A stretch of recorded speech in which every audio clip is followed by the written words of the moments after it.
มาเมื่อนี้เมาทีมได้อันซุปหน่อไม้มาเมื่อนี้มากินซุปหน่อไม้เด้อมาเบิ่งใกล้ๆหน่อยมั้ยซุปหน่อไม้เป็นตะกินอยู่แล้วซุปหน่อไม้กับใบเอาก็มีของกินกับก็มีใบขิงกับซุปหน่อไม้มันเข้ากันอยู่แล้วกับเผ็ดอิ่มนี่แหละ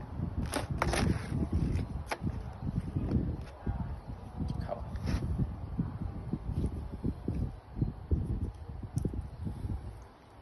ซุปหน่อไม้ใส่อันง่านี่ก็แซ่บนะมันหอมงาใบ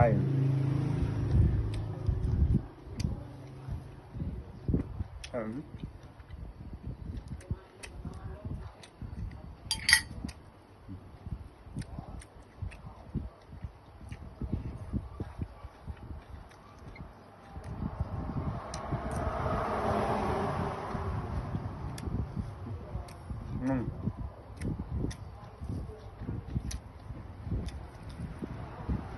ันหอมเลยกินกับใบขิงเนี่ย